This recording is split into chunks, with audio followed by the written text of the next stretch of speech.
자, 오늘은 특집으로 준비해봤는데요. 무슨 특집이냐 하면요. 테슬라 FSD 역사와 또 발전 심층 분석을 해보려고 합니다. 뒷부분에 현대자동차 자율주행 기술 아트리아와 또 모셔널에 대한 이야기도 좀 해드릴게요. 자, 본격적인 시작에 앞서 구독과 좋아요, 알림 설정이 영상을 만들 수 있는 가장 큰 원동력입니다. 바로 시작해 볼게요.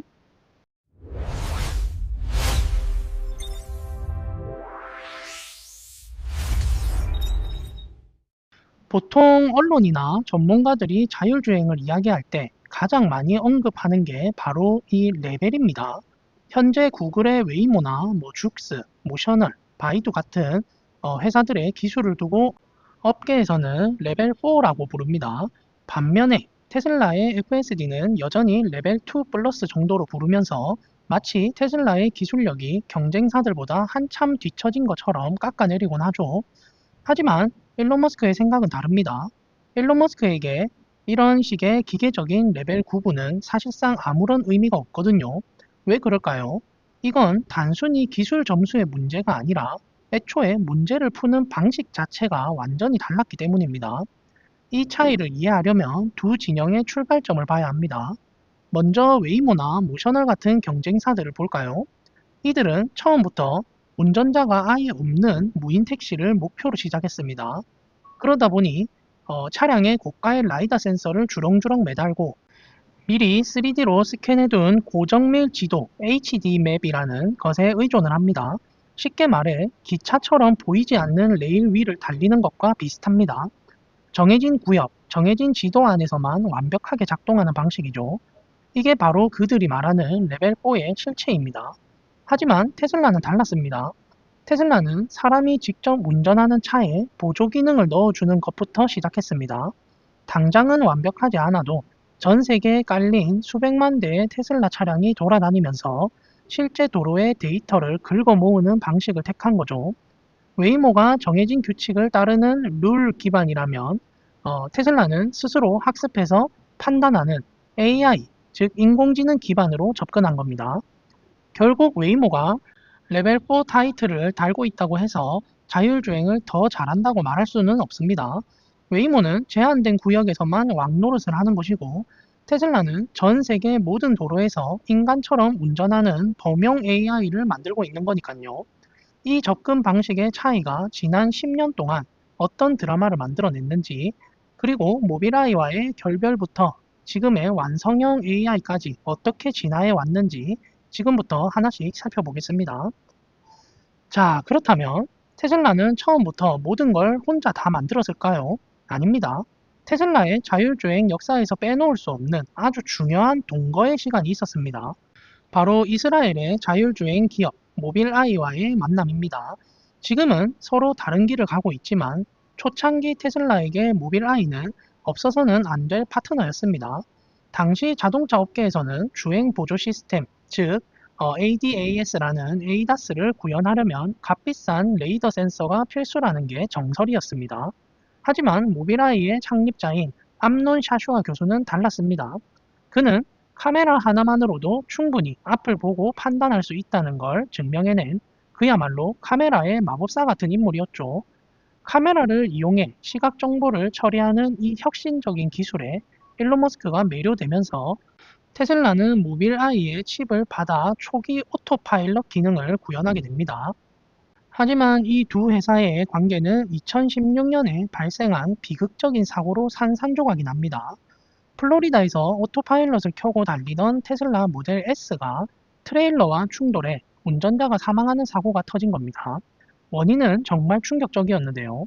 당시 테슬라의 카메라는 강한 역광이 비치는 상황에서 도로를 가로막은 거대한 흰색 트레일러의 옆면을 그저 밝은 하늘이라고 착각해버린 겁니다. 사람의 눈이라면 절대 하지 않을 실수지만 당시 기술로는 흰색 트럭과 흰색 하늘의 경계를 구분하지 못해서 그대로 들이받고 만 것이죠. 이 사고 이후 일론 머스크와 암논 샤슈아 사이에는 걷잡을 수 없는 책임 공방이 벌어집니다.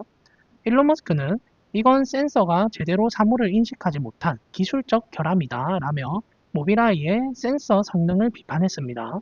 반면 암논 샤슈아는 우리는 아직 보조 기능일 뿐이라고 했는데 테슬라가 이걸 마치 완전 자율주행인 것처럼 과대 포장해서 팔았기 때문에 운전자가 방심한 거다라고 정면으로 반박했죠. 결국 이 싸움을 끝으로 테슬라와 모비라이는 영원히 결별하게 됩니다. 하지만 아이러니하게도 이 결별이 지금의 테슬라를 만들었습니다. 남의 기술에 의존해서는 안 되겠다고 뼈저리게 느낀 일론 머스크가 이제부터 우리가 직접 칩도 만들고 소프트웨어도 다 만든다라며 완전한 독자 선언을 선언하게 된 결정적인 계기가 되었으니까요. 모비라이와 험악하게 헤어진 테슬라는 당장 자율주행의 두뇌 역할을 해줄 새로운 파트너가 절실했습니다. 이때 테슬라가 손을 내민 곳이 바로 지금은 전 세계 시총 1, 2위를 다투는 그래픽카드 회사 엔비디아였습니다. 당시 젠슨왕이 이끄는 엔비디아도 단순한 게임용 칩을 넘어 자율주행을 미래의 먹거리로 보고 있었기에 두 회사의 이해관계가 딱 맞아떨어진 것이죠. 그런데 이 시기에 자율주행의 역사를 뒤바꿀 아주 충격적인 논문 하나가 엔비디아 내부에서 탄생합니다.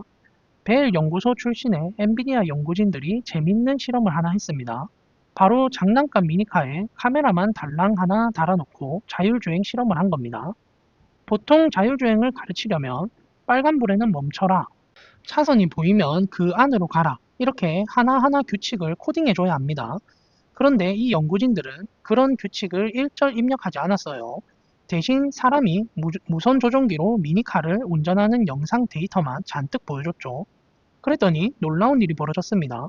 이 AI가 스스로 이럴 땐 핸들을 꺾는구나, 이건 피해야 하는구나를 터득하더니 장애물을 요리조리 피하며 완벽하게 주행을 해낸 겁니다. 이게 바로 그 유명한 엔드-투-엔드 딥러닝의 시초입니다. 쉽게 말해 눈으로 보는 입력, 인풋과 핸들을 꺾는 출력, 아웃풋 사이의 복잡한 과정을 AI가 통째로 학습해버리는 방식입니다.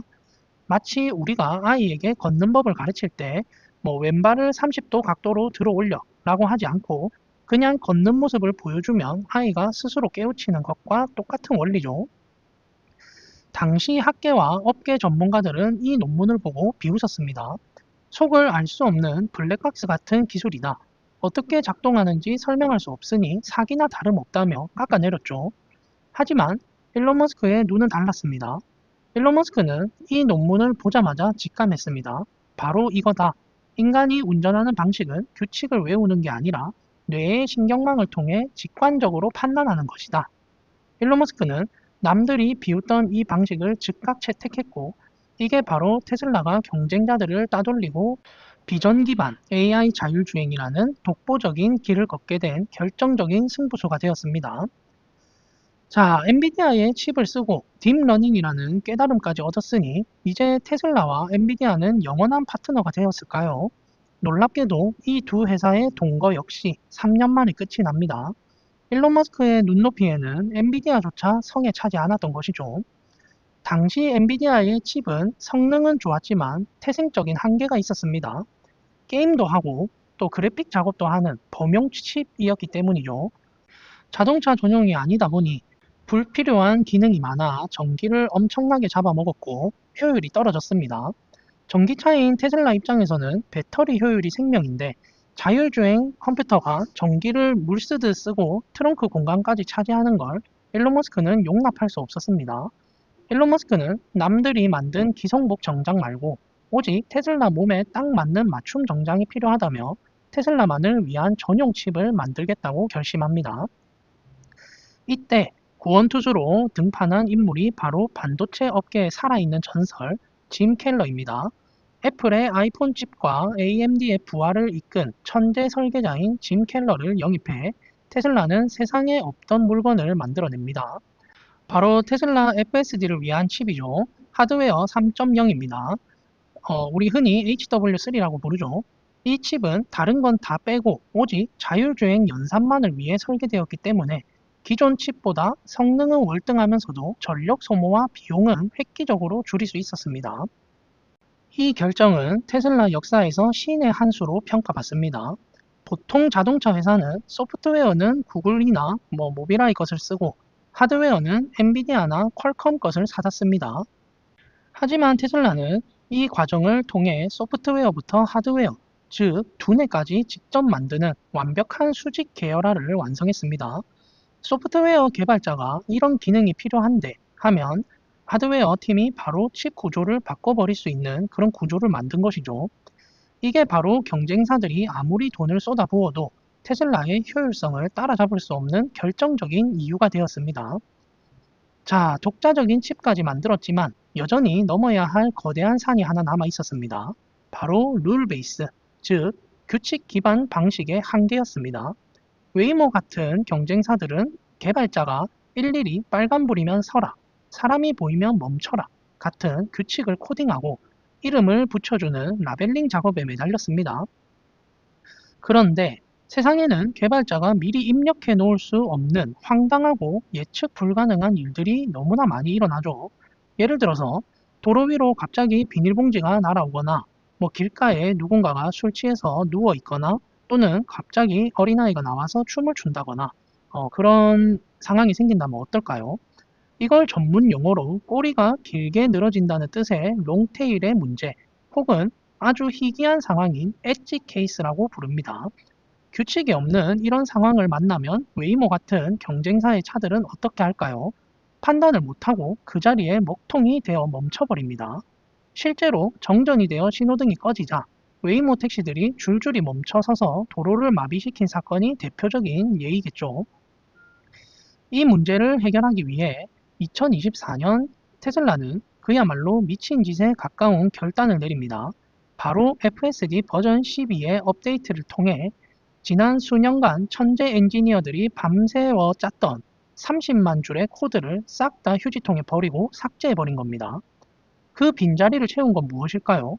바로 거대한 AI 신경망이었습니다. 이제 테슬라 FSD는 이럴 땐 이렇게 해 라는 인간의 규칙을 따르지 않습니다. 오직 카메라로 들어온 영상을 AI가 보고 마치 인간의 뇌처럼 스스로 판단해서 핸들을 꺾고 페달을 밟습니다. 이것이 바로 진정한 의미의 엔드-투-엔드 자율주행의 완성입니다. 여러 가지 센서를 섞어서 쓰는 센서 퓨전 없이 오직 카메라의 눈과 신경망의 뇌만으로 운전을 하는 이 방식 덕분에 테슬라는 이제 비닐봉지가 날아와도 당황하지 않고 신호등이 고장나도 눈치껏 통과하는 진짜 사람 같은 직관적인 운전을 할 수 있게 되었습니다. 이건 단순한 업데이트가 아니라 자율주행의 역사를 바꾼 퀀텀 점프, 즉 대도약의 순간이었습니다. 테슬라가 외롭게 FSD 버전 12로 엔드-투-엔드라는 신대륙을 발견하고 깃발을 꽂자 과거의 파트너였던 엔비디아가 다시 움직이기 시작했습니다. 테슬라가 가는 길이 정답이라는 것을 확인한 엔비디아는 CES 2026에서 알파마요라는 새로운 자율주행 플랫폼을 들고 화려하게 복귀합니다. 이 시스템은 곧 출시될 메르세데스 벤츠의 신형 전기차 CLA에 탑재될 예정인데요. 재밌는 점은 테슬라와 엔비디아가 추구하는 방식에 미묘한 차이가 있다는 것입니다. 테슬라의 스타일은 아주 직관적이고 쿨합니다. AI가 왜 그런 판단을 했는지 구구절절 설명할 필요 없다. 사고 안 내고 운전만 잘하면 장땡이다. 그런 방식이죠. 결과만을 중시하는 실전형입니다. 반면 엔비디아의 알파 마요는 여기에 리즈닝 과정을 더했는데요. 쉽게 말해서 AI가 운전만 하는 게 아니라 제가 방금 핸들을 왼쪽으로 꺾은 이유는 전방에 장애물이 감지되었기 때문입니다. 라고 운전자에게 이유를 설명해주는 그런 기능을 넣은 거예요. 이는 아직 자율주행을 불안해하는 대중들과 기존 자동차 회사들을 안심시키기 위한 설명 가능한 AI 전략이라고 볼 수 있겠어요. 엔비디아의 CEO 젠슨 황조차 테슬라를 극찬했습니다.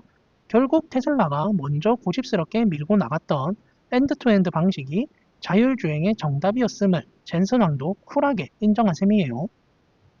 결과적으로 테슬라는 누구도 가지 않은 길을 먼저 개척한 유일한 선구자가 되었고요. 엔비디아는 그 방식이 옳다는 것을 확인한 뒤 기술을 다듬어 다른 모든 자동차 회사들에게 판매하는 범용 시장을 노리고 있습니다.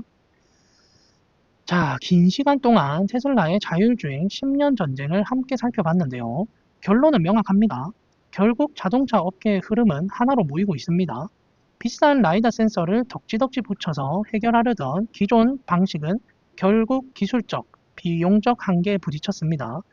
이제 현대차를 비롯한 글로벌 완성차 업체들도 엔비디아 같은 반도체 회사들도 모두 테슬라가 먼저 걸어간 길, 바로 엔드투엔드 딥러닝 방식으로 방향을 틀고 있습니다. 하지만 방향을 알았다고 해서 곧바로 따라잡을 수 있을까요? 천만의 말씀이에요. 자율주행 기술의 99%는 누구나 흉내낼 수 있습니다. 고속도로에서 차선을 유지하고 앞차가 멈추면 서는 정도는 이제 대학생들도 만드는 기술이죠.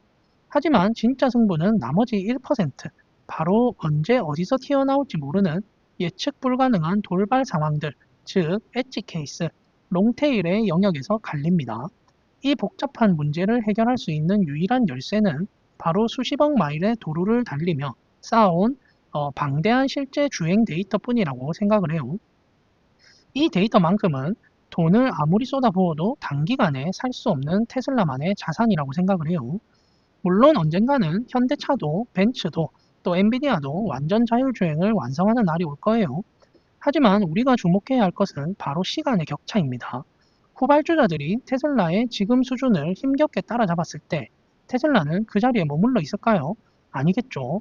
테슬라는 이미 그 자율주행 AI 기술을 그대로 로봇인 옵티머스에 이식해서 자동차 시장을 넘어 노동시장이라는 훨씬 더 거대한 판을 장악하고 있을 겁니다.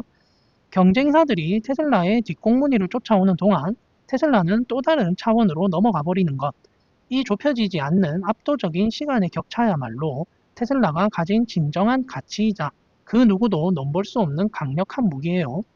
10년 전쟁의 승자는 이미 정해져 있는지도 모르겠습니다.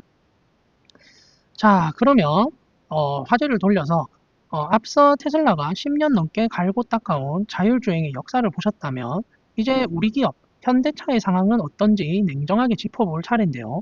결론부터 말씀드리면 지금 현대차와 미국의 자율주행 전초기지인 모셔널은 그야말로 비상 상황이에요. 기존 전략을 완전히 뒤집는 전면 리부트를 선언했거든요. 우선 미국 라스베가스에 배수의 진을 친 현대차와 앱티브의 합작사 모셔널 이야기부터 해보겠습니다. 지난 2년 동안 모셔널은 로보택시를 만들겠다고 고군분투했지만 솔직히 말해 난항을 겪었습니다. 이유가 뭐였을까요? 바로 방식의 문제였는데요. 지금까지 모셔널은 인지, 판단, 제어 같은 기능들을 각각 따로따로 개발해서 규칙으로 묶는 이른바 복잡한 소프트웨어 방식을 썼습니다. 그런데 막상 해보니 이게 새로운 도시에 갈 때마다 새로 세팅해야 되고 돈은 돈대로 드는 거예요. 확장이 안 되는 거죠. 그래서 모셔널은 전략을 AI 퍼스트로 완전히 뜯어 고쳤습니다. 쉽게 말해 챗 GPT 같은 거대 언어 모델 기술을 자동차에 심겠다는 건데요. 작은 모델 여러 개를 쓰는 게 아니라 거대한 하나의 AI가 처음부터 끝까지 다 처리하는 엔드투엔드 방식을 도입해서 비용도 줄이고 새로운 환경에도 빨리 적응하겠다는 거죠. 목표는 명확합니다. 2026년 초에 라스베가스에서 시범 운행을 시작하고 2026년 말에는 안전요원도 없는 완전 무인 상용 서비스를 시작하겠다는 건데요. 차량은 아이오닉 5를 쓰는데 테슬라와 달리 라이다, 레이더 등 센서만 무려 29개를 달아서 우리는 안전이 최우선이다라는 걸 강조하고 있습니다. 그런데 여기서 의문이 생깁니다. 로보택시를 하는 모셔널이 왜 갑자기 기술을 다 뜯어 고칠까요? 그건 현대차 그룹 전체의 자율주행 알맹이인 자체 소프트웨어 아트리아의 성적표가 너무나 처참했기 때문입니다. 최근 현대차 AVP 본부 내부에서 자율주행 기술 정밀도를 평가한 점수가 유출됐는데요. 이 수치가 그야말로 처참합니다. 100점 만점을 기준으로 했을 때 테슬라 FSD가 90점으로 압도적인 1등이었고요. 중국의 화웨이가 70점, 모빌아이가 50점이었습니다. 그렇다면 현대차의 자체 AI인 아트리아는 몇 점이었을까요? 놀라지 마십시오. 겨우 25점이었습니다. 최하위 수준이죠. 현대차의 자회사 포티투 1년 넘게 공들여 개발한 아트리아는 여전히 옛날 방식인 규칙 기반 제어가 섞여 있어서 경쟁사들의 AI 모델에 비해 기술적으로 한참 뒤처져 있다는 게 확인된 겁니다. 상황이 이렇게 되니 현대차 내부에서는 우리 기술만 고집하다간 다 죽는다는 그런 위기감이 돌기 시작한 거죠. 그래서 대안으로 떠오른 게 바로 엔비디아의 알파마요입니다. 알파마요는 엔비디아가 전 세계 2,500개 도시에 데이터를 학습시켜 만든 거대 자율주행 AI 플랫폼인데요. 젠슨왕이 테슬라랑 웨이모는 또 혼자 하라 해라. 우리는 나머지 자동차 회사들을 다 구원해주겠다면서 내놓은 비장의 무기죠. 실제로 현대차 내부 연구 인력들이 자체 개발팀에서 이 알파마요 관련 프로젝트로 이동하고 있다는 소식까지 들립니다. 자체 개발한 아트리아는 껍데기만 남기고 알맹이는 검증된 엔비디아 기술로 채우는 방식이 될지 함께 지켜보겠습니다. 자, 그런데 이런 위기를 타개하기 위해 현대차는 리더십도 과감하게 교체했습니다. 기존 송 사장이 물러나고 테슬라와 엔비디아를 모두 거친 박민우 사장을 포티투다 대표이자 본부장으로 긴급 투입했습니다. 박민우 사장은 2015년부터 테슬라 오토파일럿 팀에서 일했고 엔비디아에서도 8년이나 자율주행 부사장을 지낸 말 그대로 진짜 전문가예요. 박민우 사장은 기술 내재화와 상용화를 동시에 잡겠다며 하트리아 AI의 고도화 포기란 없다는 점을 분명히 했습니다. 하드웨어 중심이었던 현대차를 소프트웨어 중심으로 뜯어 고칠 적임자로 본 거죠. 앞으로 어떻게 발전을 할지 기대가 되는 부분이죠. 지금 글로벌 시장은 전쟁터입니다. 테슬라는 이미 사람이 개입하지 않는 비감독형 FSD 완성을 코앞에 두고 있고 내부 평가 90점이라는 압도적인 우위를 점하고 있습니다. 웨이모나 죽스, 또 루시드, 심지어 중국 지리 자동차까지 치고 나가는 상황에서 현대차는 더 이상 물러설 곳이 없습니다. 현대차도 아트리아를 제대로 자율주행으로 발전을 시키든 아니면 빠르게 결정을 해서 엔비디아의 알파마요를 들여오든 지금 이 빠른 흐름 속에 얼른 올라타야 할 텐데요. 그래도 우리나라의 현대자동차 아닙니까? 한번 지켜보도록 하자고요. 아, 그리고 테슬라 FSD 라이센스는 안 하냐고 많이들 물어보시던데 아마 그럴 일은 없을 것 같습니다. 그건 현대자동차 회사 자체가 껍데기만 남는 거라고 정의선 회장이 직접 말했었으니까요. 자, 그럼 오늘 특집으로 한번 준비해 봤는데요. 내용이 도움이 되셨을지 모르겠네요. 자, 제가 준비한 특집 소식은 여기까지고요. 오늘 소식에 대해 구독자님들은 어떤 생각이 드셨는지 자유롭게 댓글로 남겨주시면 함께 이야기 나눠보겠습니다. 이상으로 저는 장기 투자하는 파더 장투빠였습니다. 감사합니다.